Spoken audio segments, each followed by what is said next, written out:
जय हिंद, नमस्कार। लोकसभा चुनावों को नजदीक आता देख रक्षा मंत्री राजनाथ सिंह द्वारा दिया गया यह बयान कि अग्निपथ योजना में जरूरत पड़ने पर हमारी सरकार इसमें बदलाव करने को तैयार है। यह बयान अब उनके लिए बहुत बड़ा फायदा कर रहा है। यानी इस बयान से चुनावों में सरकार को बहुत बड़ा फायदा मिलता हुआ दिख रहा है। भले ही अग्निपथ योजना में बदलाव हो या ना हो, या होगा तो कब होगा, लेकिन इसको लेकर जो बयान राजनाथ सिंह द्वारा दिया गया है, यह बयान वाकई में चुनावी समय में भाजपा के लिए बहुत फायदा पहुंचाता हुआ दिख रहा है। देखिए, इस बयान के बाद से अब उन लोगों के मन में भी सरकार के प्रति एक अच्छी छवि बनने लगी है जो अभी तक अग्निपथ मामले को लेकर या किसी दूसरे मुद्दे को लेकर यह सोच रहे थे कि वो भाजपा को वोट नहीं देंगे।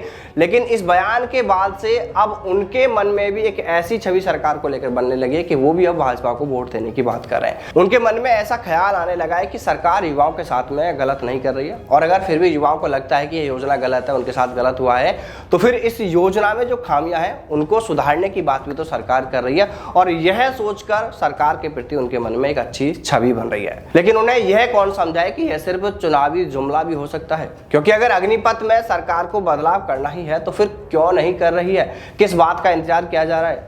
बात अगर जरूरत पड़ने की है कि जरूरत पड़ेगी, तो जरूरत तो पड़ रही है। इससे बड़ी जरूरत और क्या पड़ेगी जब खुद सेना सरकार को यह कह रही है कि अग्निपथ योजना में ज्यादा से ज्यादा अग्निवीरों को परमानेंट किया जाए, क्योंकि अग्निवीरों को एक ट्रेनिंग दी गई है, उन पर समय और पैसा दोनों खर्च किए गए हैं। और जब ये अग्निवीर 4 साल बाद एक परिपक्व होकर तैयार होकर एक सैनिक बनेंगे, तब उन्हें घर भेज दिया जाए, तो यह तो दोनों के लिए ही नुकसान वाली बात है। सेना को भी इससे नुकसान होगा और उस अग्निवीर को भी इससे नुकसान होगा। इसलिए ज्यादा से ज्यादा अग्निवीरों को परमानेंट किया जाए, यह प्रस्ताव सेना सरकार के पास में भेज चुकी है। और वैकेंसी बढ़ाने को लेकर भी सेना ने सरकार से मांग की है, लेकिन सरकार ने पता नहीं उस प्रस्ताव को या तो खारिज कर दिया या फिर किसी ठंडे बस्ते में डाल दिया है।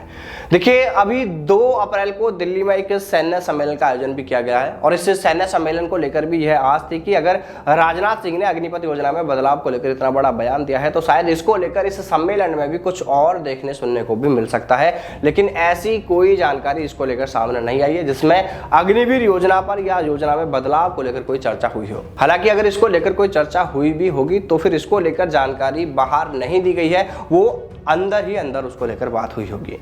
देखिए, अग्निवीर भर्ती के बाद से जो 2 मुद्दे हैं वो लगातार हाईलाइट रहे हैं, जिसमें एक तो यही है कि आर्मी एयरफोर्स की पेंडिंग भर्तियों को पूरा कराने की जो मांग है, ये मुद्दा लगातार उठता रहा है, और दूसरा है अग्निवीर योजना में जरूरी बदलाव किए जाए। लेकिन इन दिनों भाजपा के चुनावी शोर में ये दोनों ही मुद्दे मानो कहीं गायब से हो गए हैं। पेंडिंग भर्ती मामले में तो अब कोई अपडेट देखने सुनने को मिल ही नहीं रहा है, तो वहीं अग्निवीर योजना में बदलावों को लेकर भी ऐसा कुछ होता बिल्कुल नहीं दिख रहा है। बस बयानबाजी की जा रही है चुनावी फायदे के लिए। कि सरकार कहती है कि सैनिकों को पेंशन देने के लिए बजट नहीं है, बजट बचाने के लिए ही अग्निवीर योजना को लागू किया गया है। और अग्निवीरों का वेतन आप देखिए एक सैनिक से कितना कम कर दिया गया है, उनकी पेंशन व अन्य वो तमाम लाभ तो पूरी तरह खत्म ही कर दिए गए हैं। लेकिन अब सरकार से कोई यह भी तो पूछे कि इनके लिए पैसा नहीं है, लेकिन सांसद विधायकों पर जो हर महीने करोड़ों रुपए वेतन और पेंशन पर खर्च किए जा रहे हैं, वो कहां से आ जाते हैं।